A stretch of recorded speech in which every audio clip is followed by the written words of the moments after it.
Hi guys, I just wanted to put a quick video up. I haven't posted for a year. I've got lots of things going on. Last year was fantastic. I'm going to put another video together showing you what I've done, where I'm going. I've got some fantastic projects to show you for the future. I'm getting involved with synthesis, modular synthesis, and I have been over the past couple of years. You've probably seen them in the background of my videos all the time. But I have an exciting project linking all this in with my artwork that I'd like to go through with you over the next few weeks. But I did pop into Tom Carpenter of Analogue Solutions the other day. I have his Fusebox Deluxe and I've had that for 2.5 years. I've now got his Fusebox, which I'm fusing with the Vostok to compose a piece of music to paint to. So this is a quick, it's a little bit shaky, so I'm sorry about that, but it's a quick video of me picking up the Fusebox and having a quick chat with Tom, which was really quite interesting. Anyway, I will see you soon in the next videos. Stay tuned. Anyway, so today I'm picking up just one of the amazing synths that's come along over the last couple of months. It's award-winning, it's a fantastic synth, and I'm here in a back cave of Analogue Solutions to grab the Fusebox. Let's just, that is in all its glory. I can't wait to get my hands on it and put it through its paces. It's I think it's quite an unusual synth in its sequencing capabilities. I've just been talking to the mighty Tom Carpenter, who's here with us at the moment. He's the mad designer, producer, inventor, artisan person of all these beautiful synths around here. So I was having a look at the patinator and how that influences with the sequencer as well. And you know, Tom, being very humble as he is, he's just, oh, well, it's, you know, it's just a simple things to get rhythm out of. But having seen quite a few videos on it now by Marc Doty, I mean, it really can be quite powerful. So, Tom, I know you didn't want me to do this, but you're in. Tell us a bit about it. What, you know, what was your influence about it? I mean, you said it's just a simple idea, but where did that simple idea come from? Was it, you know, did you just think it up? Yeah, well, basically, I kind of like the idea of it being a kind of real-time arpeggiator. So, you know, when you play an arpeggio, it's kind of usually 4 notes or something like that. So I intentionally kept this as, you know, 4 notes rather than 8 or 16. So you get those kind of arpeggio type feel. So you've got the 4 pitch steps, but the gating part is actually 8 steps. Yeah. So that's fine. But what happens is if you skip one of the CV steps, so you get 3 pitch steps, but you still got your 8 gate steps. They kind of start sliding out. Yeah. So it's not, you know, it doesn't sound like a 4-step sequencer. It ends up sounding like 21 steps or something unusual like that.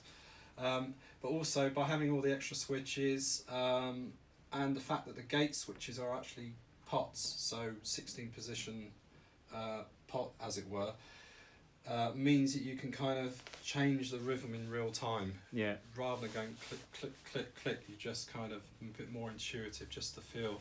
And generally speaking, as you turn it to the right, it kind of increases the number of steps, increases the intensity. So the idea, yeah, is keep it simple and make it very real time. Was this inspired for live performance? Because it does look like a real live performance machine. I mean, you can just have this and do some just incredible stuff on it. Yeah. Keep it fresh, keep it rolling around. Was that the idea? Yeah, in part.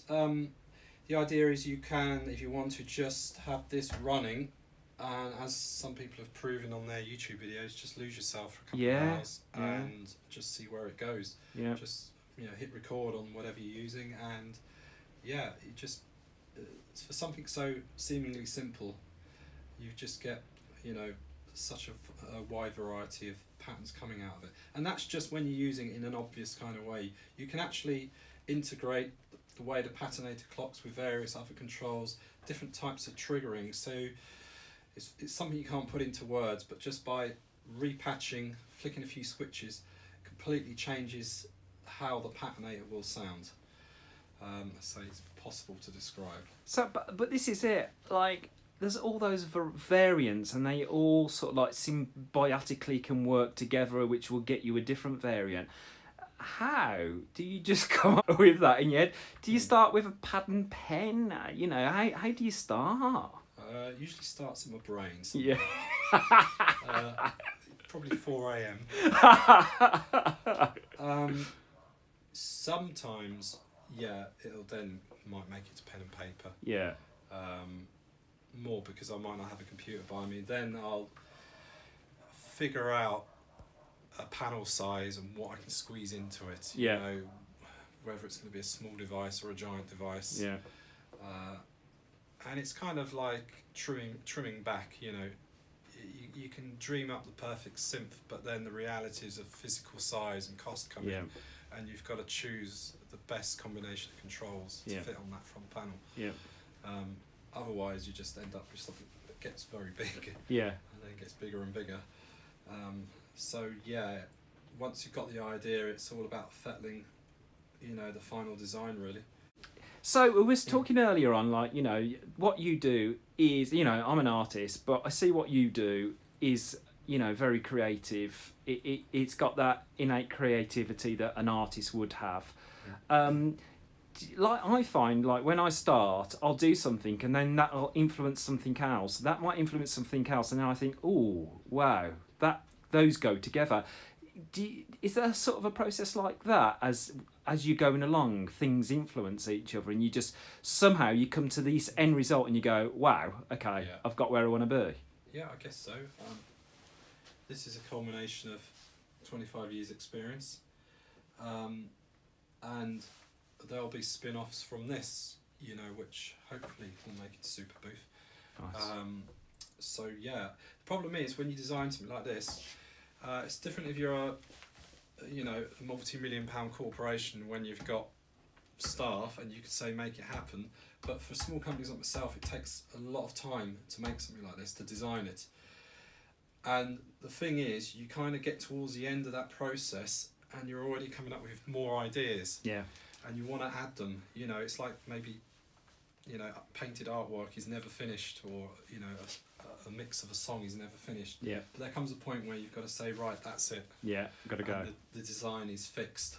But, you know, even towards the end of this, you know, I probably had a dozen of additional ideas I would love to have incorporated, but it was, you know, too late. Front panels are already made, for instance, or just where would it fit, you know, because underneath there is a lot of circuitry. Yeah. So you might see blank space, but there's probably something behind there. Ram up with stuff. Yeah.